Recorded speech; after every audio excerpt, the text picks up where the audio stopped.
saya sedang berpuasa saya sedang berpuasa sunnah hari Kamis, siangnya saya mengikuti satu acara. Di acara tersebut saya disuguhkan makanan, snack kotak. Karena saya berpuasa, maka saya bawa pulang snack tersebut.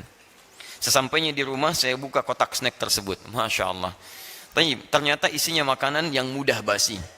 Niat saya ingin dimakan saat berbuka. Namun jika begitu tidak akan termakan karena basi nantinya. Terfikir bahwa hal tersebut adalah hal mubadzir. Pertanyaan, mana yang mesti saya lakukan? Meneruskan puasa atau menghindari sifat mubadzir? Luar biasa. Masya Allah. Ya.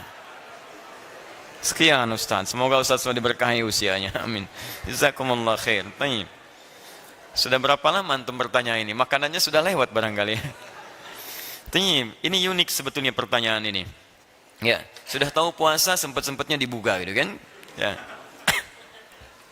Teman-teman sekalian, ada sebetulnya dua hal yang bisa kita coba satukan dalam pengertian ini. Pertama tentang hukum puasa. Kamis disampaikan itu sunnah hukumnya. Seperti kita ketahui bersama, ya, di luar puasa Ramadan, di luar puasa nazar, maka itu umumnya sifatnya sunnah. Senin, Kamis, kemudian ada puasa Daud, puasa Ayyamul Bid dan seterusnya. Nah, sekarang sunnah ini ketika kita jalani bertemu dengan anjuran lainnya, memenuhi undangan. Baik, dalam hal memenuhi undangan, itu statusnya hukumnya itu di atas sunnah. Bahkan disebut hak seorang muslim. Hakul muslim alal muslim sittun. Hak muslim pada yang lainnya itu ada 6. Di antaranya fa'idha du'ya biha ajaba. Kalau diundang, dan undangan itu baik. Tidak setiap undangan kemudian kita mesti datangi. Ya, undangan di sini terkait dengan keislaman. Maka disebut hakul muslim, hak seorang muslim. Di antara hak seorang muslim mendapatkan hal-hal yang mendekatkan dia kepada Allah Subhanahu wa taala. Makanya kalimat hak dalam Al-Qur'an itu sering dilekatkan dengan Allah. Al-haqqu min rabbika fala takunanna minal mumtarin. Misal, temukan di Quran surah kedua 149 misalnya. Al-haqqu min rabbika, semua yang hak dari Rabbmu. Jadi kalau Anda temukan kalimat hak, maka itu kebenaran mutlak yang bersumber dari Allah Subhanahu wa taala. Adapun kebenaran umum yang tidak mutlak disebut sidqun namanya, as-sidqu. Makanya dalam ilmu balaghah, sidqu itu disebut ma yahtamilu sidqi wal kadhib, khabar ma yahtamilu sidqi wal kadhib. Setiap berita yang masih mengandung kemungkinan benar dan salah itu tidak disebut dengan hak. Tapi setiap yang pasti benarnya tidak mungkin keliru disebut dengan hak namanya. Nah, sekarang lihat baik-baik. Semua sifat hak dalam Al-Qur'an itu dikembalikan kepada Allah. Makanya ketika semua muslim bersikap dan menggunakan kalimat hak, maka sikapnya tidak keluar dari hukum-hukum Allah Subhanahu wa taala. Antum jalan misalnya, apakah dalam jalan ada hukum Allah di situ? Jika ada, ikuti itu karena itu yang paling hak. Itu paling benar. Kata Quran surah ke-31 ayat 18, paling kiri sebelah bawah. Wala tamshi fil ardi maraha, jangan jalan dengan sombong. Firmannya dari Allah, maka itu yang paling benar. Antum jangan jalan sombong. Mau pakai kendaraan, mau tidak, jangan sombong, selesai. Kullil mu'minina yaghuddu min absarihim. Quran surah 24 ayat 30. Katakan pada pria beriman, matanya hanya lihat yang baik-baik, yang Allah perkenankan. Yang tidak diperkenankan, jangan lihat, itu hak. Jadi begitu antum jaga yang hak, maka Allah akan menjaga antum. In tansurullaha yansurkum. Jadi ketika antum jaga hukum-hukum Allah, maka Allah akan jaga antum dalam kehidupan. Di maslahat mengikuti hukum Allah, itu faedahnya kembali kepada kita. Allah nggak butuh dengan kita. Kita yang butuh dengan hukum Allah Subhanahu wa taala. Nah, sekarang undangan itu dimasukkan dalam hak setiap muslim, kalimatnya menggunakan bentuk hakul muslim, hak seorang muslim. Idza du'iya biha ajaba, kalau diundang datang. Undangan bagaimana? Undangan yang masuk dalam kategori hak hukum Allah Subhanahu wa taala. Jadi kalau undangan-undangan maksiat, dilarang hukumnya datang. Ayo, besok datang ya. Kemana? Mabuk? Gak mau memenuhi undangan wajib hukumnya. Tidak. Itu cara berpikir yang keliru di situ. Paham ya? Jadi yang boleh kita kemudian datangi adalah undangan-undangan yang tidak keluar dari hukum Allah Subhanahu wa taala. Maka yang seperti itu disebut dengan hakul muslim, hak seorang muslim untuk mendapatinya. Baik, saya ilustrasikan begini. Mana yang paling antum senangi, hak atau kewajiban? Oh, cepat saja, kalau tidak tahu katakan. Nah, itu paling gampang ya. Baik. Gini, antum yang senang bekerja atau senang menerima gaji? Itu paling gampangnya gitu ya. Baik. Pekerjaan antum disebut kewajiban. Penerimaan antum terhadap gaji disebut hak di situ. Jelas ya? Perusahaan antum punya hak menerima pekerjaan antum. Perusahaan antum punya kewajiban mengeluarkan gaji untuk antum. Bagi antum, senang mana? Terima hak atau mengerjakan kewajiban? Terima hak. Masya Allah. Ayo kerja besok jam 7. Ya, kerja lagi. Besok gajian jam 6. Alhamdulillah. Jam 5 sudah siap-siap. Jadi kecenderungan orang mengejar hak itu lebih kuat dibandingkan mengejar kewajiban. Nah, kata Nabi, itu memenuhi undangan, Anda mesti merespon seperti Anda ingin menerima hak. Itu hak Anda sebetulnya. Seperti Anda cepat ingin menerima gaji, maka cepatlah respon seruan itu sepanjang ada dalam hukum Allah Subhanahu wa taala. Makanya para ulama menempatkan hukum memenuhi undangan itu lebih di atas sunnah biasa. Jika tidak ada uzur-uzur yang penting, maka datangi itu. Menjawab salam, menjawab orang bersin dan sebagainya. Ya, bersalam itu sunnah, tapi menjawab salam wajib hukumnya. Paham seperti dia? Tayyib. Maka dalam kondisi ini teman-teman sekalian, berkumpullah dalam nuansa fikih prioritas, al-fiqhul aulawiyah. Fiqhul aulawiyah, fikih prioritas, mana yang paling utama? Jika berkumpul satu sunnah, bertemu dengan sunnah yang lainnya, maka lihat mana tingkatan yang paling tinggi di antaranya. Ternyata memenuhi undangan, itu hukumnya lebih tinggi dibandingkan dengan meneruskan puasa sunnah. Ya, apa di antaranya? Misal, kita lihat pertemuan antara Salman Al-Farisi dengan Abu Darda radhiyallahu taala anhuma. Dan ini tercantum dalam hadis riwayat Imam An-Nawawi dalam kitabnya Riyadhus Shalihin. Antum nanti temukan di Babul Ikhlas dari 1896 hadis beliau kisahkan kisah ini. Apa di antaranya? Teman-teman sekalian, satu kali Salman Al-Farisi itu saling berkunjung dengan sahabat Abu Darda radhiyallahu taala anhuma. Kemudian Abu Darda sedang puasa.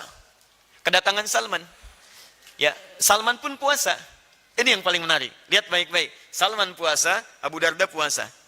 Datang Salman berkunjung ke rumah Abu Darda radhiyallahu taala anhuma untuk keduanya. Tayyib, karena itu di hari sunnah, dua-duanya puasa datang. Ketika Salman datang, bukankah sunnah menyambut tamu menyediakan makanan?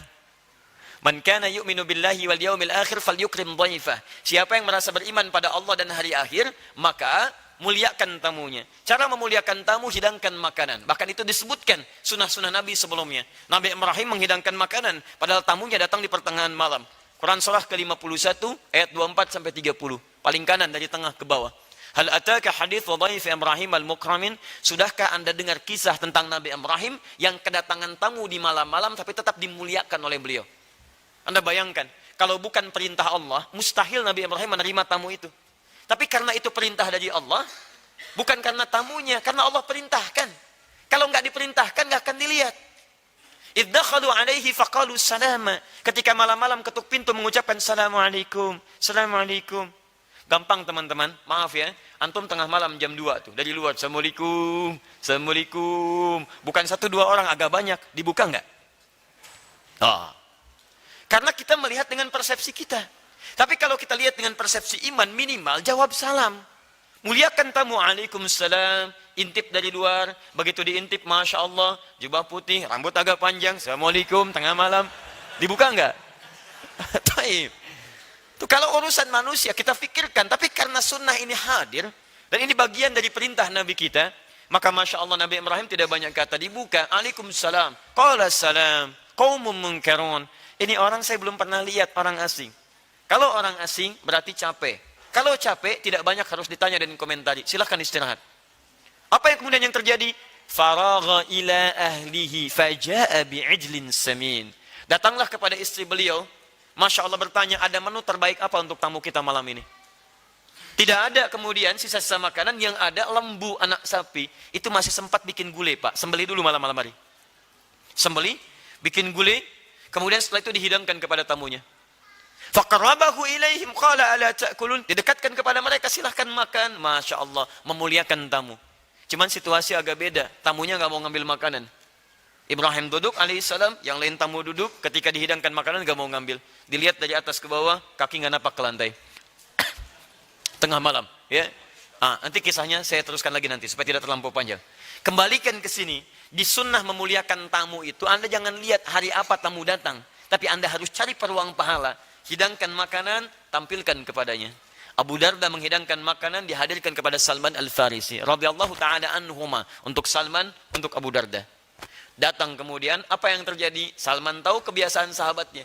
Karena keduanya dipersatukan oleh Nabi Shallallahu Alaihi Wasallam di masa-masa era kenabian dan sahabat itu. Saya tahu Abu Darda puasa. Saya disuruh makan, dia nggak buka. Tapi kata Salman, ayo kita makan. Kata Abu Darda, saya puasa. Kata Salman, saya nggak akan makan sampai kamu buka. Tapi, Masya Allah. Beliau tahu, saya puasa, disuguhi makanan, sunnah saya buka. Tapi masa saya makan di depan kawan saya? Saya makan sendirian, diajak ngobrol, dia nggak makan. Dan itu juga melahirkan suasana yang tidak nyaman. Ayo, nggak enak juga gitu kan? Tapi, maka ketika itu hadir, bukankah amal dihitung berdasarkan niatnya? Innamal a'malu binniat. Ketika ada dua prioritas itu, maka apa yang terjadi? Abu Darda pun membatalkan puasanya, keduanya makan bersama. Nah, teman-teman sekalian, dalam kondisi seperti ini, jika memang ada undangan datang, Anda terpanggil itu sedang puasa, nggak apa-apa Anda batalkan. Anda batalkan puasa sunnahnya, kemudian Anda nikmati hidangannya. Dan jangan buat orang sampai tahu Anda sedang puasa. Sembunyikan amalan Anda, dan itu mulia di hadapan Allah Subhanahu wa Ta'ala. Tidak ada yang tahu. Kalau memang tidak harus makan, Anda simpan kemudian. Masya Allah, nggak makan Pak? Insya Allah saya belum lapar, nanti saya makannya. Puasa ya Pak? Yang puasa banyak, kalau saya nanti aja makannya. Itu aja. Jadi ketika Anda sembunyikan amalan Anda, itu indah teman-teman sekalian. Itu indah. Jadi Anda boleh kemudian buka pada saat itu, bergaul dengan yang lainnya, tapi tetap puasa Anda hanya Anda yang tahu di hadapan Allah Subhanahu wa Ta'ala. Dan nggak usah bikin status. Sebetulnya saya puasa sih, cuma Masya Allah. Itu bukan solusi itu. Ya. Baik. Nah sekarang, kasusnya makanan dibawa. Kemudian Anda berkehendak untuk memakannya. Dalam kondisi itu pada saat buka makanan mudah basi. Silakan. Barangkali pilihan pertama. Allah titipkan makanan itu lewat tangan Anda supaya Anda punya pahala lebih untuk diberikan pada orang lain. Kalau Anda ingin teruskan puasanya. Kalau Anda ingin teruskan. Anda kasusnya bawa ke rumah, dapatkan makanan itu, bukankah depan rumah Anda ada tetangga? Bukankah samping Anda ada kerabat? Anda boleh berikan. Jika Anda kemudian mendapati itu, barangkali Allah titipkan lewat tangan Anda supaya diberikan pada yang lain.